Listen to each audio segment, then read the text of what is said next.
Hey friends, let's make some hexagon quilt blocks today. This is Grandmother's Flower Garden quilt pattern block, Grandmother's Flower Garden block. And they're made of hexagons. It's a really old pattern. You can see here I have a lot of blocks that I've done. Of course it takes a lot to make a quilt.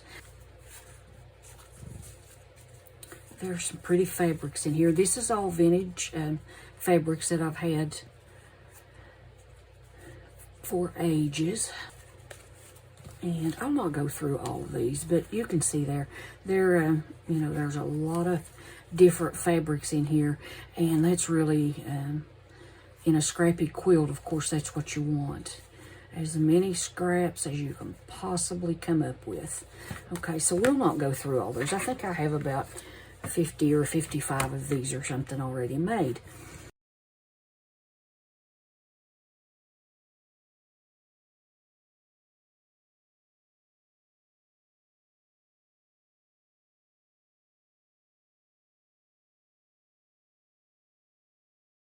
I just got some thread snips here, a little bit of, got a glue stick, a lapel stick. You can also use just Elmer's, the washable school glue. And I like the purple here because you can see exactly where you put it. But I've had this for a long time and I want to use it up, so I've been using that. And then when I cut out my my pieces, my hexagons, I'll grab one here and show you. I cut a solid piece for the center, of course. Now, when I get my pieces cut, I bundle them up like this. I just stack them together there. And just put a pin in there like that. And it just makes it easy to grab a little bundle of them and stitch them up while I'm watching TV or something. And the other thing I want to mention, you can see my thread here. I've just about used all this.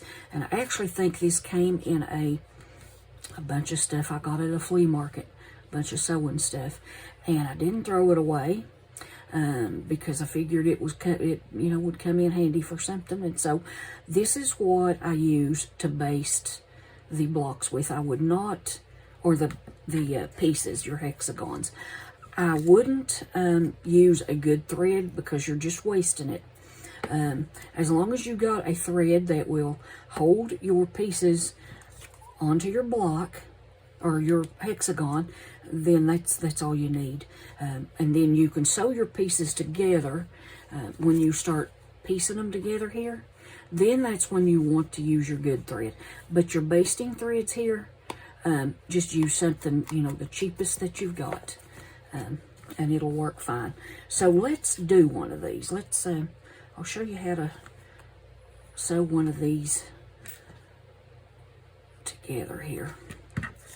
Okay, you just want to take your block, either side, or your hexagon rather, not your block. I keep calling it the block.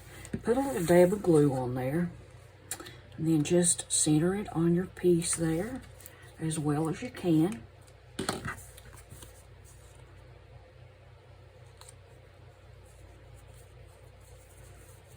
Just like that. Okay. Now, we're ready to start basting. Let's grab our needle. And I just put a knot at the end. And I'm just using one strand of thread. And that's all that's needed for this. Let's see here. It's still a little bit crooked. Whoops. Okay, there we go. Okay, and you just want to fold that over right there. Okay, we're going to start right here. And we're going to take a little bite of that fabric, take a stitch, and then you're going to take another stitch. Like that. And you are not going through the cardboard, you're only going through your fabric. When your needle goes down there, you can feel it hit that cardboard or your cardstock, and you'll know not to go all the way through. That just kind of guides your needle a little bit. Okay. Take a couple stitches in every corner, just like that.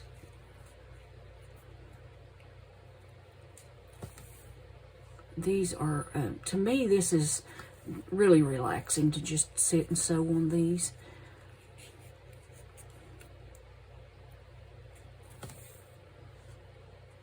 And these are so pretty when you get them all done up and put into a quilt. But oh my, it takes a long time to get enough to make a full quilt. And especially if you have like a king bed, which I do. And so that's why I don't know if I'm gonna make all these, you know, enough to do the full king size or not. I may just do the flower garden blocks in the center and then put some bigger strips or something around it to make it big enough. Now in here, I'll just take one more stitch and I'm going to tie that off. I'll just come through here, through this loop a couple of times, and that's all you need. Okay, and then clip that thread, and there's your hexagon. Okay, I've got all my hexagons covered here, as you can see. Now I'm going to show you how to put them together. This thread that I'm using, I have switched from this cheaper thread to a hand quilting thread. You can use any good quality cotton thread that you want. This is just what I'm using.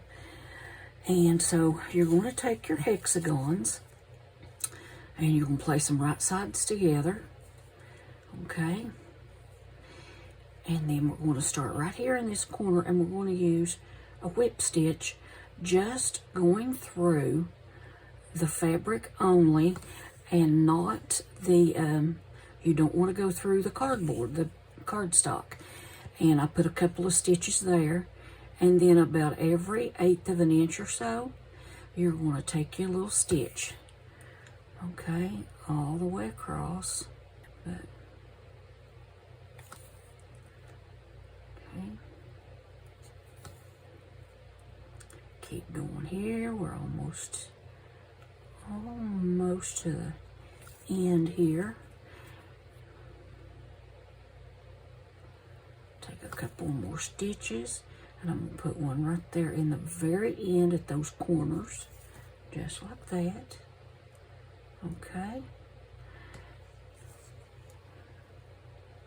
And come down here to this loop, and I'm going to bring my thread through a couple of times, and then just pull that down, tighten it up, and cut the thread.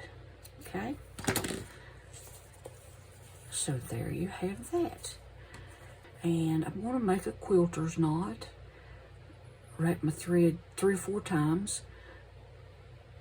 Pinch where I wrapped it around the needle, then pull the needle through there, and that gives you a good little knot. Clip that off just a little bit. Okay, and now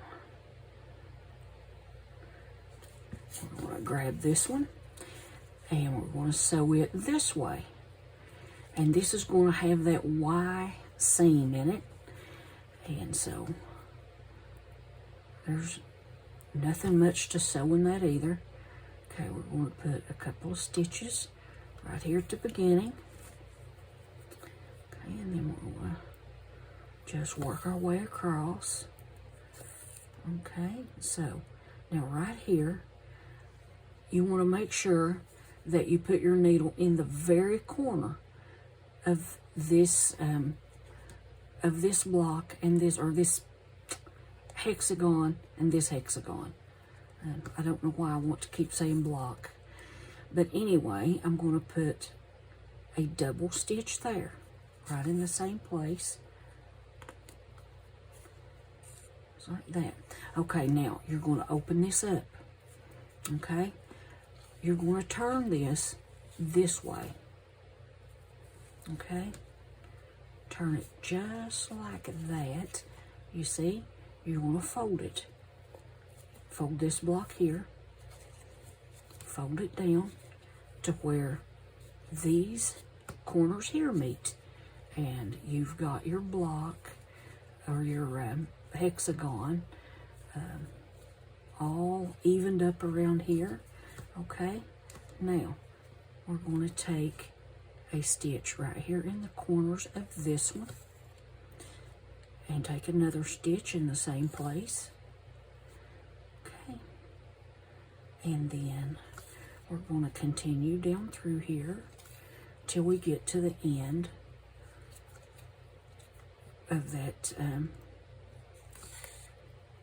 till we get to the end of that hexagon, to the point there. Get close to the end here. Okay, we're going to do a couple more stitches right here in the very end, right at that corner. Couple. Now, whoops, let's pull that back out just a little bit there so I can tie this off and put my needle through that loop a couple of times and pull that tight, and you've got a knot that's not going to come out. Touch thread. Okay, and there we go. There you have it. Okay, now when you continue the same way, stitch and then make your fold here and turn this down and stitch it around. It's going to be the same thing throughout that block. And then when you get done, of course, you're going to have, this is what you're going to have. I hope you guys got something out of this little tutorial. This is just the way that I am doing this little project. There are different ways of basting these on. You can, some people just glue around the edges and then they sew their pieces together, but I have decided, to do mine this way. And so, as I said, you can check out different methods here on YouTube, but I just thought I would share with you the method that I use and what works for me. So, until next time, guys, you guys be blessed, and I'll catch you in the next video. Don't forget to hit that like button. That helps my channel to grow. And subscribe if you haven't already, and hit that little notification bell, and it will notify you of any new videos I post. So till next time, you guys be blessed and happy trails.